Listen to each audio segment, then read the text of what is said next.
Ready to turn your follow-up boss into a deal-closing machine? Let's unlock its full potential. First, lead nurturing is key. Tag your leads meticulously based on their interests, property types, and location. See how I'm tagging this lead as a first-time homebuyer interested in condos. This allows for targeted follow-up later.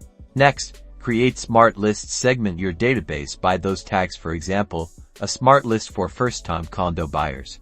Now, let's talk automation. Set up automated email sequences for each smart list. This saves time and ensures consistent communication. Personalization is crucial. Use merge fields to insert the lead's name, property of interest, and any other relevant data into your emails and text. A first name, remember that condo on street name.